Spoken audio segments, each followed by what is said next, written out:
Good morning. Looks like we're live. Great to see all of you here. Um, Welcome to Office Hour. Office Hour is a place where I answer your question. It's not a production where everyone listens. It's a place where everyone gets the chance to ask me personally any question they like. And today, there's no specific topic, so I will be sitting here waiting until I have questions.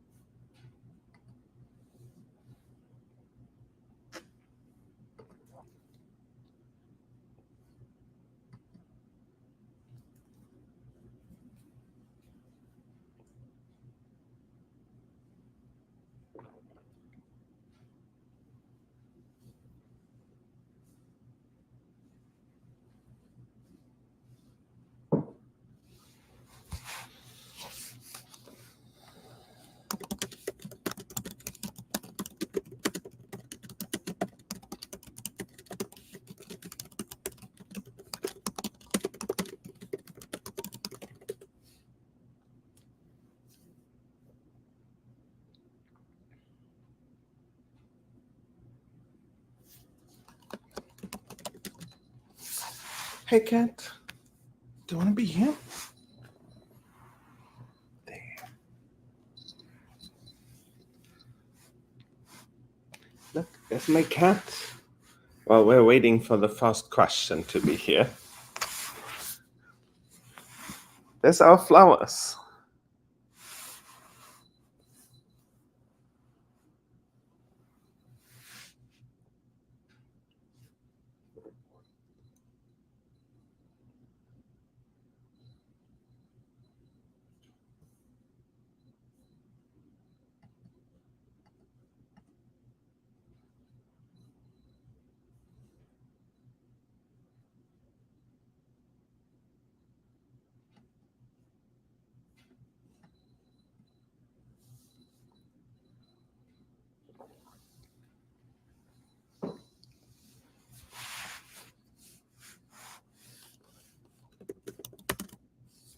Aha, and that's the first question. Wonderful.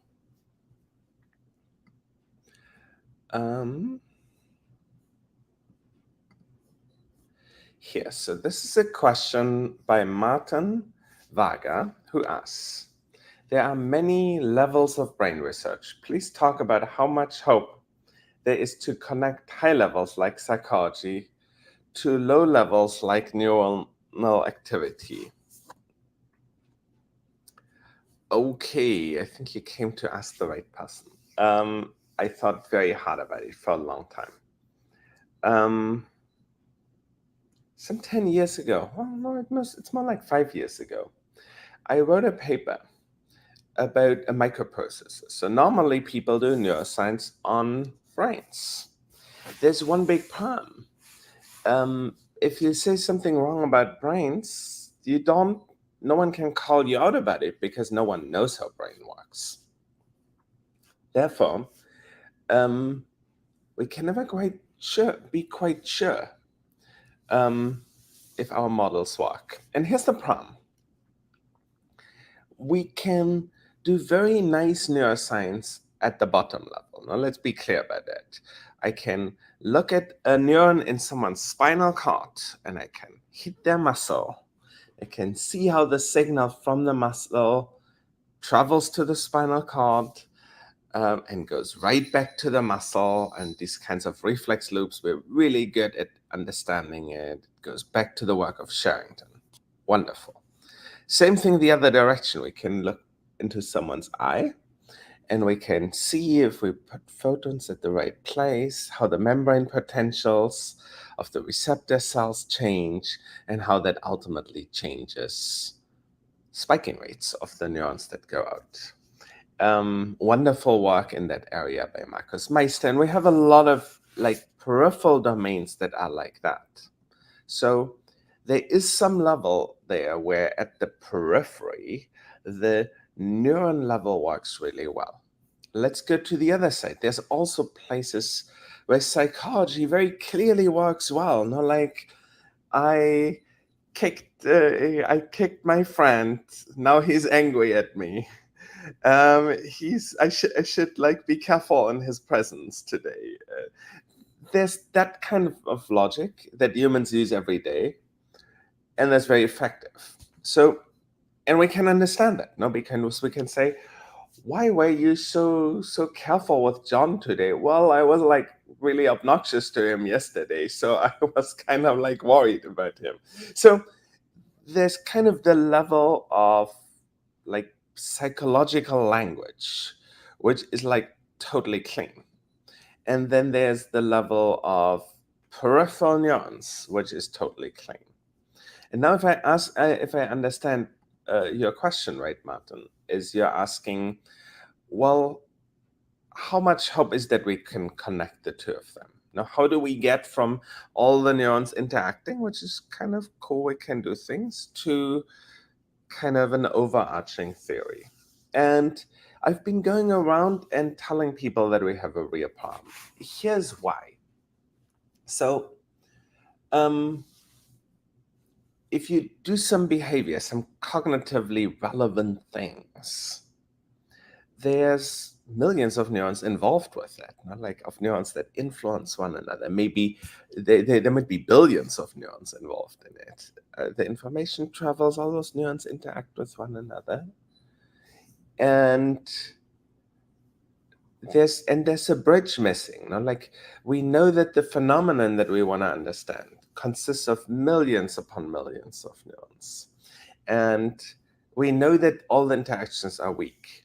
At the same time, look at what tools we have as neuroscientists. No, we can perturb maybe like 1 or 5 dimensions of neurons. Sure, we can do some optogenetics, but it's very blunt. It's like, okay, let's take these 1,000 neurons here and like go boom, which is not at all what happens in reality. And we can record from maybe 10,000, but like, hey, there's still many millions. And from those few thousands, it won't tell us how neurons influence one another. It will just tell us how they're correlated to one another. Therefore, there is indeed a real logical gap between those. So, how to get from the little things to the big things is very unclear. Let's talk briefly about how we do that. So, we do what's called hypothesis testing, where we're like, okay, it could be that the brain does A, or it could be that the brain does B. Here's the data. Does the brain rather do A or does it do B?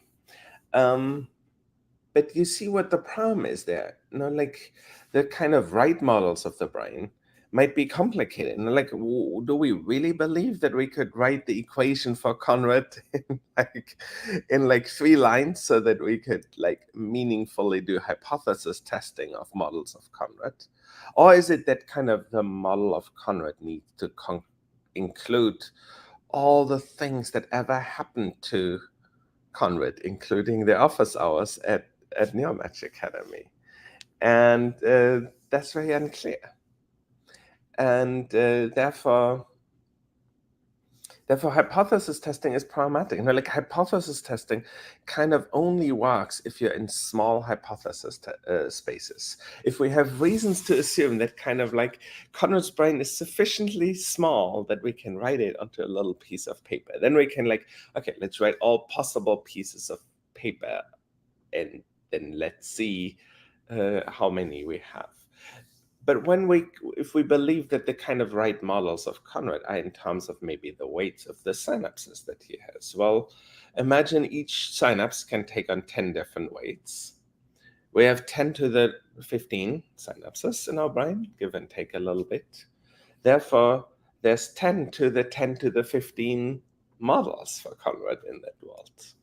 If we're in that space, then hypothesis testing is like totally pointless, because a hypothesis test, if it's good, might lower the space of possible models by a factor 10. But going from 10 to the 10 to the 15 to 10 to the 10 to the 15 minus 1 doesn't make the space any smaller. Like it's kind of like exponentially sized. In exponentially sized spaces, hypothesis testing doesn't move us forward. What else can we do to get in from like the correlations we measure to causality? Well, we can assume that correlation and causation are the same, and hopefully the network causality day of Neuromatch convinces you otherwise. But yes, I mean, like what can I say, Martin? This is like a big problem right in the middle of the systems neuroscience field, and we don't really have answers to that at the moment. Great question.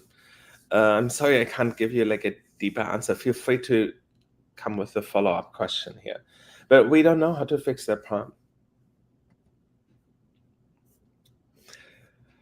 Great. Here's a question by Sylvain Esteb, who asks, I need some coffee, like it's 5:45 in the morning for me. I get up at 5 to like be ready for this, and here I'm still in the middle of my coffee. And if I don't have enough coffee, I might I might not do a good image in this transmission here.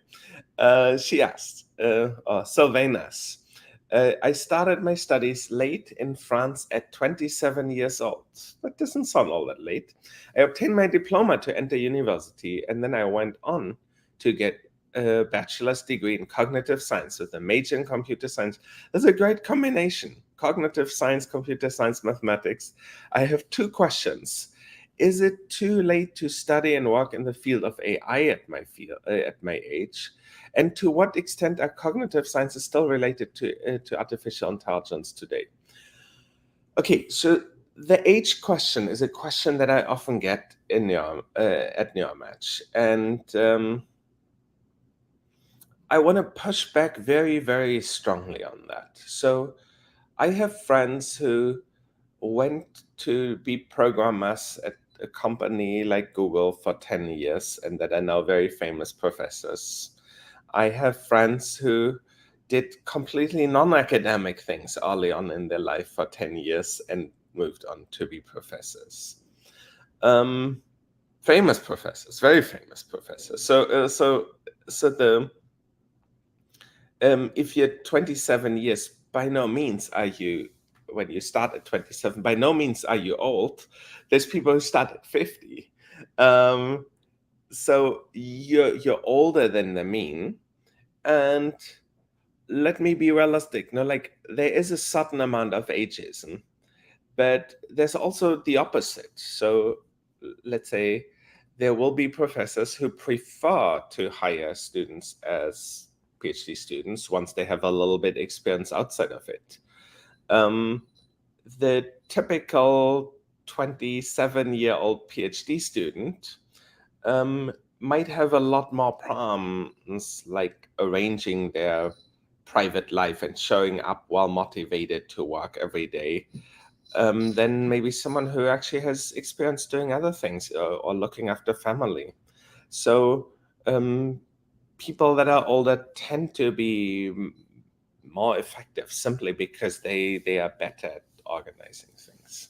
So therefore, let's be clear here. There's like absolutely no scenario where 27 years old is too old for a career in AI. Now, there's two paths of careers in AI, and you didn't specify which path you're thinking of. There's the professor track. There's also the industry track. Industry is so hungry for AI people that lots of industry places, I mean, like it's impossible for them to hire. So if you're good at AI, even if you're relatively new to AI, there's so many companies that want to hire you as early as possible. So that's the first thing about the age. So I wouldn't worry one bit about it. I've seen people like at age 50 get into AI. It took them like a year from completely different fields. If you're comfortable thinking computationally, there are jobs in AI for you. So don't worry about that. Let's now also talk about the other part, which is the link between AI and cognitive science. The meme that people always talk about is neuroscience is important for AI. if you look carefully, it seems much more that cognitive science is important for AI. Now, look at what we currently do. We use what we call transformer architectures. It's all about attention. It's all not about like attention the way we think about in neuroscience. It's about attention in the way we think about it in cognitive science, which is there's items in memory and we assign them and we like recall them and assign a certain weight to those items. So in that sense, cognitive science has like this massive influence. And if you want also overall how we build things, we build systems that plan multiple steps ahead. Guess what? Like that goes back to cognitive science. Kind of so many things in AI research ultimately go back to cognitive science. So I think the link with cognitive science is as strong as ever. It's also, if you want to know if an AI algorithm works well, it's cognitive ideas that go there. Like, what are utilities? What should be optimized? How would we know that an algorithm works well with people? So there's this strong link of cognition and AI when it comes to how should we as humans think about AI? How can we interact with AI? How can we make that AI is good for humans? All that is in terms of cognitive science. So if anything, I'd say maybe the combination of cognitive science and AI is the strongest AI relative to anything else. Now, everyone talks about AI being related to math, and yes, there's a little bit of math in there, but a lot of AI is about tinkering and making things work and finding really large data sets and asking which data sets are relevant to it and so forth. That being said, I mean, like, look, you have like this dream combination. You have done computer science, math, and cognitive science, and you want to go into AI. Like, there's no better preparation for it than what you already have. So, great question, Sylvain. I think my main point is to not worry if you want to do AI. There will be so many paths that you can take to do AI. And please feel free to ask any follow-up questions here. This is a question by Suryanav, who asks, how much do you think learning has progressed in neuroscience and computation since you graduated? Any new groundbreaking things that came up as well?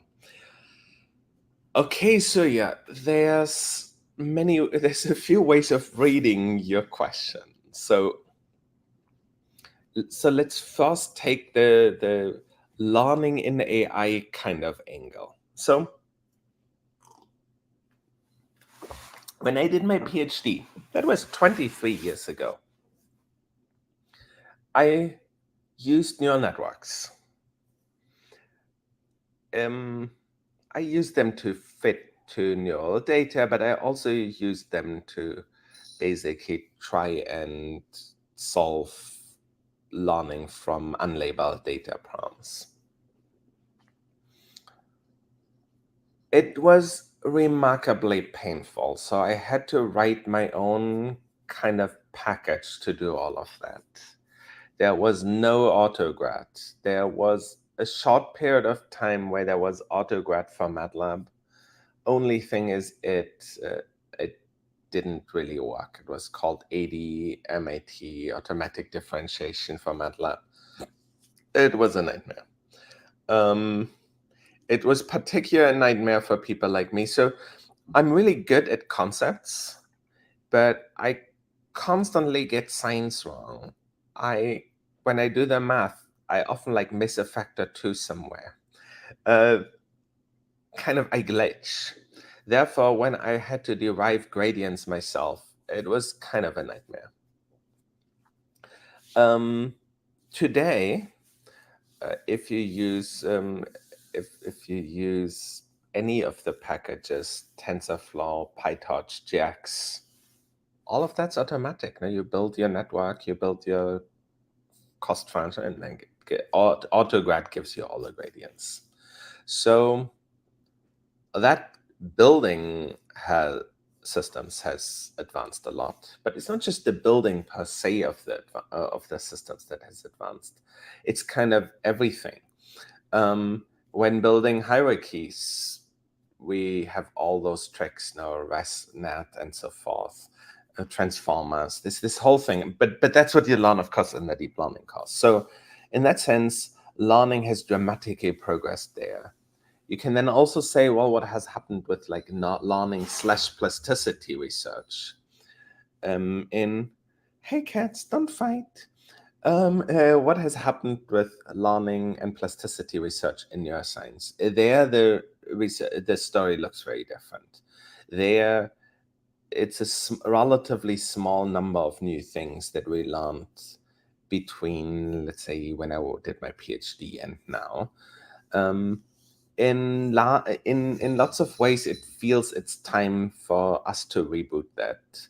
People did some there's new techniques coming online that are really cool. Now, like we can perturb neurons much better than we used in the past.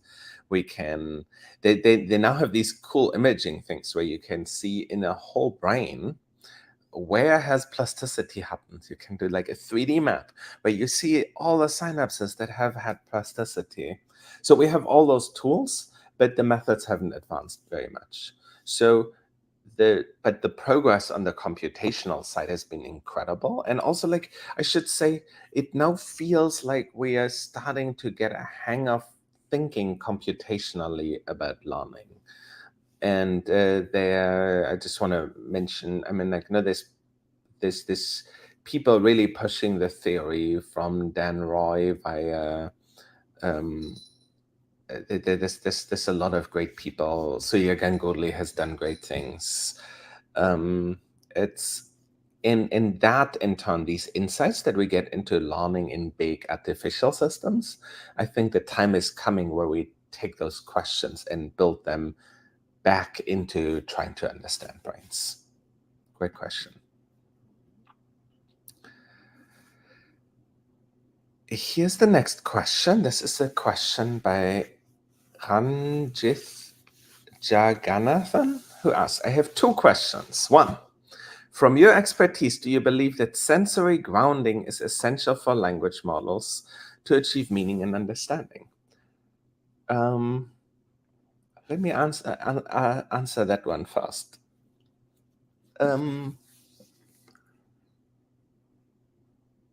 Essential is a strong word. I'm not sure if it's essential, but I think useful is the easy thing to answer. No, is it useful? Well, guess what? Like, GPT-4 has built-in image recognition, and so have a lot of other state-of-the-art models. So the large companies clearly believe that it's useful. And like, why do they train with images and text if the images don't help? So images are probably useful. Training with code as well, for example, helped a lot. And you can say computer code is a form of sensory grounding as well.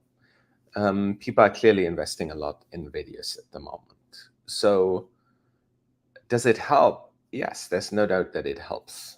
Where should we expect that it helps? So if you have images, you'll clearly kind of be able to understand much more about space than if you don't have images. And understanding space, a lot of arguments are about space. And in that sense, I think it clearly helps.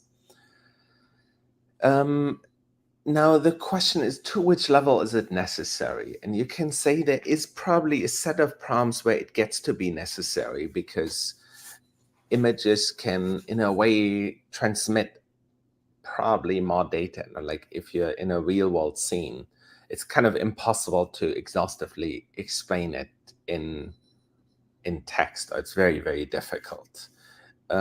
Whereas in an image, like they say, an image is 1,000 words. An image might be much, much more than 1,000 words. So in that sense, it's clearly useful. But it's kind of almost clearly not necessary. Like systems trained only on language still can replicate much of the ways that humans talk. Um, so it's not essential, but it's totally useful. And I mean, like, look, like the big companies, they want to make money with it. They don't do it for the fun of it. In fact, it's like probably quite painful to make it work on it. So I do think that it's really useful. Next, two. What cognitive capacities could potentially be integrated into future deep learning systems? Oh, wonderful. So we wrote a paper. Let me quickly share that. Um,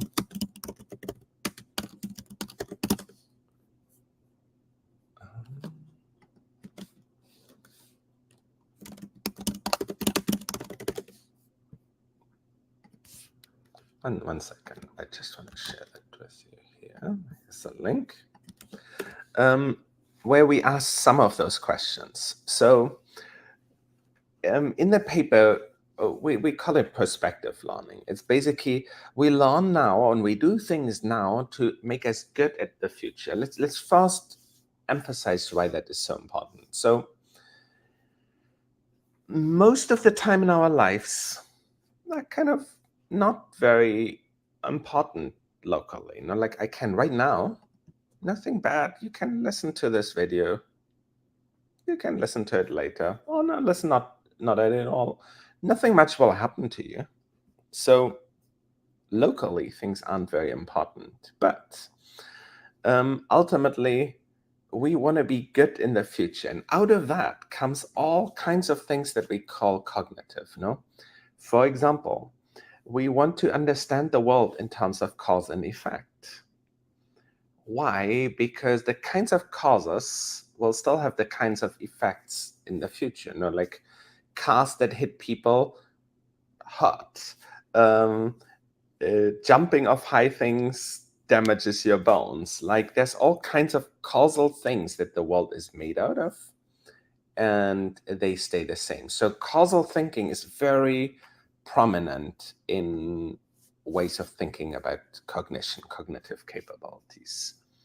Compositionalities is also one of the things. What do you know? Like a hand is made out of bones. Tomorrow, the hand will still be made out of bones. The hand will be in a different place. Maybe I will be reasoning about the hand of someone else who had just had an accident. But compositionality kind of carries through time. Locations don't carry through time. So where my hand is going to be different. Now, where my flowers are here is going to be less changing than where my hand is. But I might move them, or my kids or wife might move them. So different things have different levels to which they carry through the world. Curiosity. Let's talk about curiosity. Why are we curious? In a way, we are preparing ourselves for future situations that will be different from the current situation. So curiosity is profoundly something that prepares us for future systems. Again, it's a cognitive capability, curiosity.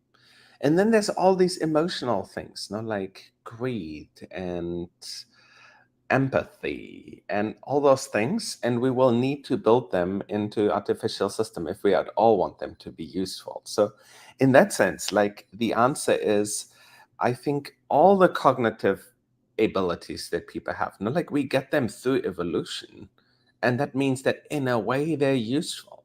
Now, some of the things that are useful evolutionarily, we don't want to build into artificial systems. So we don't want them to have a strong drive to replicate themselves. Like that is most certainly not what we want to do with an AI system. Other things like working well in groups, we most certainly want to build into those. So I think a lot of most cognitive capabilities that we talk about, we should probably build that into AI systems, because the AI systems are starting to be part of the fabric that we surround ourselves with. So I hope that answers the question. Please feel free to follow up if it didn't quite. Next and currently last question is a question by Ali Reza, who asks, I have a PhD in artificial intelligence and machine learning. Congratulations, that's awesome. My research area is AI in bioinformatics. Oh, wonderful. I've done a lot of AI in bioinformatics myself, so welcome, fellow traveler. Now I decided to change my direction to neuroscience. Oh, that is even cooler. Okay, so you have a PhD in AI and machine learning, and you're joining us in neuroscience. With good mathematical background and also publication record. But I'm in my 40s. Well, I'm in my 40s too. I'm in fact at the very end of my 40s. I'm turning 50 in 2 weeks. So welcome, fellow. Like we share so much. No, we both have PhDs related to AI and machine learning. We both done bioinformatics. We both focus on neuroscience, but you recently changed to neuroscience, so you kind of come more from AI to neuro. I come more from neuro to AI. Good mathematical background, we have that both. Publications record, both, and we're both in our 40s. Wonderful. So we are like in a very similar situation on that axis. I want to know your ideas about the decision in which field of neuroscience fits more to my background. Okay, this is a wonderful question. Where are people like us useful? Everywhere in neuroscience. And let me break that down. So neuroscience as a field is in a transition. It used to be that people believed in exceptionally simple models. They believed every brain area is like lots of neurons, but they all essentially do the same thing. So primary visual cortex extracts lines. All the neurons extract lines, but then there's some neurons that extract this line, this line, this line, this line, neurons that do left, middle versus right, kind of like there's this whole space. So they believed that the brain was conceptually easy and that the experiments were just technically hard. So that led to a culture where we mostly had relatively small groups sticking electrodes into animals and like cats. And I have a kitty here on my, just for people to know why I am here. I have a kitty on my lap. No one's going to stick electrodes into you.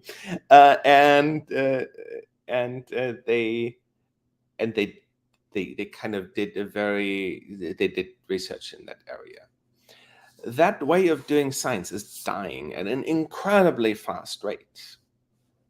People in the field often don't realize that that's happening, but why is it dying? The first thing is conceptually that the model doesn't make sense. No, like if the brain was so simple that you just have extractors like that, we would be building them into neural networks. We don't. Why? Because they're really not very useful. So that's the first thing. So that old model is conceptually useless. The second one is the experiments have changed. In the past, you put one electrode, maybe 5, through a hole in the skull. Today, you expose the brain, do 2-photon imaging, maybe of 10,000 or 100,000 neurons, or light sheet imaging. There's all those cool techniques. So back then, you get one trace, and you could listen to it. It was one neuron, and you'd hear and you'd show visual stimuli, and it would go and then it was silent. And that is how you did research. Today, you have these 10,000 neurons that you record from over time. And what do you know, 100 signals a second.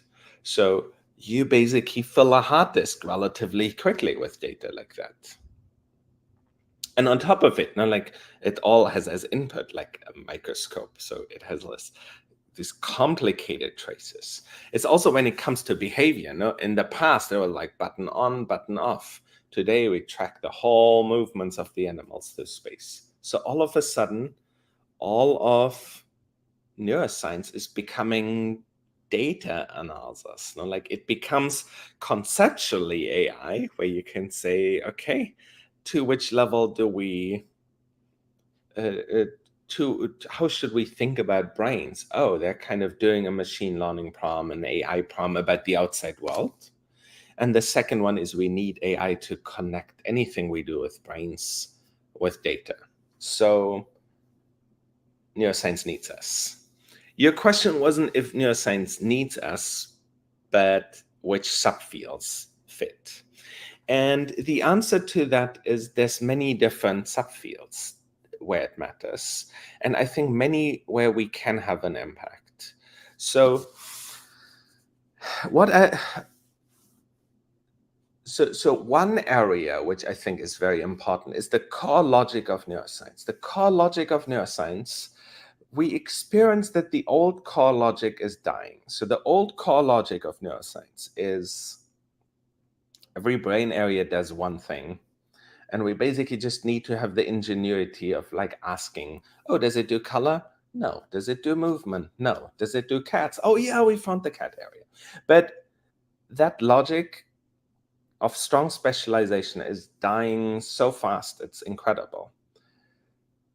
Now, how are we supposed to do research there? Well, we need to like basically invent a new science that works in a world in which everything is heterogeneous, in which every neuron is different from all the others. The best ideas we have in that space kind of come from the AI space, because that pushing on AI goals get us to think about like intelligence, and therefore we have like meaningful hypotheses. So I think that working on that intellectual underbelly that would be theoretical neuroscience is very rewarding. The other place is, you can say, for the rest, the problem is almost like you want to optimize your scaling. So there are some types of data sets that a lot of people work with. Maybe at the moment it's probably imaging, both FMI and calcium imaging. For those domains, if you're really good at AI, you have, and behavior. Like there's a lot of stuff in neuroscience that at the moment is enabled by cameras that like look at the animals that we then use to figure out what they're doing. So in those three areas, there are a lot of open problems, and there's open problems that can scale. So you can say, if you want to have a strong impact on neuroscience, you want to do things that then enables a lot of these experimentalists to do more interesting things with it. And there's a very acute need for any of the algorithms that you could be building in that area. So the fact that you're in your 40s, I don't know what your position is at the moment, and feel free to follow up on the chat with that. But when it comes to like career changes, my usual model is that you can, as long as you're a professor, you can go from anywhere to anywhere else. You just want to do relatively small steps. Like if you want to move into core neuroscience and you're currently mostly doing bioinformatics, what you might want to do is, let's say, take algorithms similar to the ones that you used and push it into maybe the analysis of like not DNA, but time traces from neurons, and find that they're very similar. And then you can, if you know where you want to go to, you can easily do a sequence of like 4 or 5 papers into that same direction that slowly get you to where you are. And in that sense, it's actually relatively easy to once you're in the system, to kind of switch areas. And also, if you're a researcher, and like if you're not yet professor, then you want to do kind of like keep being productive publishing as you move there, and that keeps you very hireable, so that shouldn't be a problem. But otherwise, like, hey, like we share so many things. It's great to hear of you, Alieza.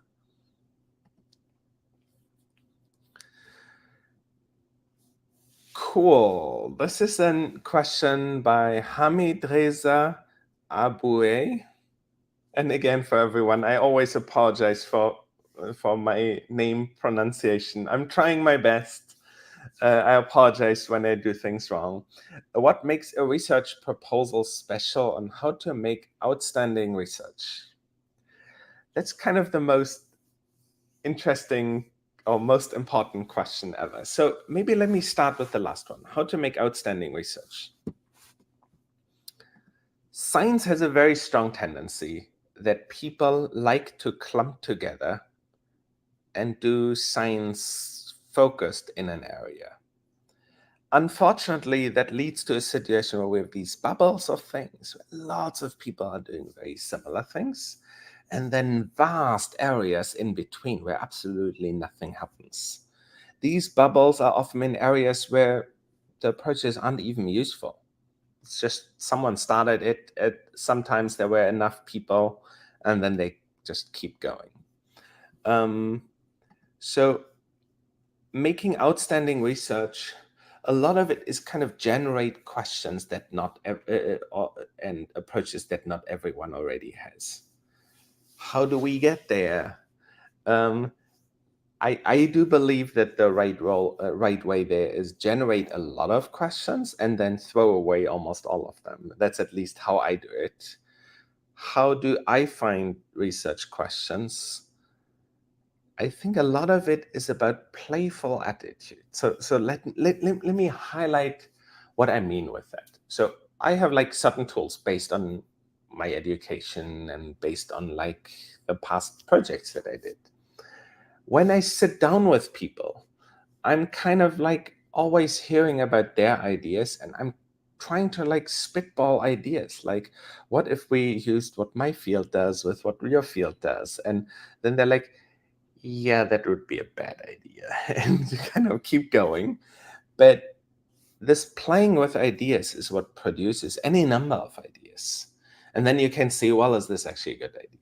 So I tend to produce lots of ideas and then I ask myself, is that idea important? I write abstracts to find out if that idea would be important. I ask my friends. My papers are almost always interdisciplinary. So I almost always ask people from the other field, like, hey, if I would do that, would that be important? This is something that's actually quite important. No? Like, what you often do is you bring your background to a new field. But if you want to do that, you need to know what the new field actually wants and needs. So almost all my papers are collaborations with people in other fields. I highly recommend, like, it's just life is so much more fun if you collaborate with people in other areas. So what makes your research proposal special? Special is hard to answer. I want to therefore ask what is maybe what is maybe more useful for you, which is what makes a research proposal good? And that at first sounds even harder, but let me see if I can answer that. So what do I want of a research proposal? Maybe let me zoom out a little more. What's the anatomy of a research proposal? What goes into it? How do we write those things? Well, the anatomy of a research proposal is there is this central piece that we call the gap statement, where you say, look out there in the world, there's all kinds of things happening, but hey, Katie, here on the screen. What you do is you highlight what is missing in the literature. And you're like, okay, look, here's the literature. And here's what we should know about the literature, and we don't. Or here's a big open question. Or if we could solve this engineering problem, we could help a lot of people. Or in medicine, there's this problem that a lot of people suffer from. So the gap statement is kind of, we look at this thing and we say there's all those things, but there's this thing that's missing. The rest of the proposal then basically says, and we're going to fix it. So proposals go from the so-called gap statement, which is this is what's missing in the world, to a hero statement, which is like, hey, I'm the right person to make this happen, to, and here's all the details that we're going to use to make it happen. So what's the failure modes of proposals? Most proposals that I see, the clear majority, are of that nature. we want to do this experiment, and we want to do this, and we want to do this, and we want to do this.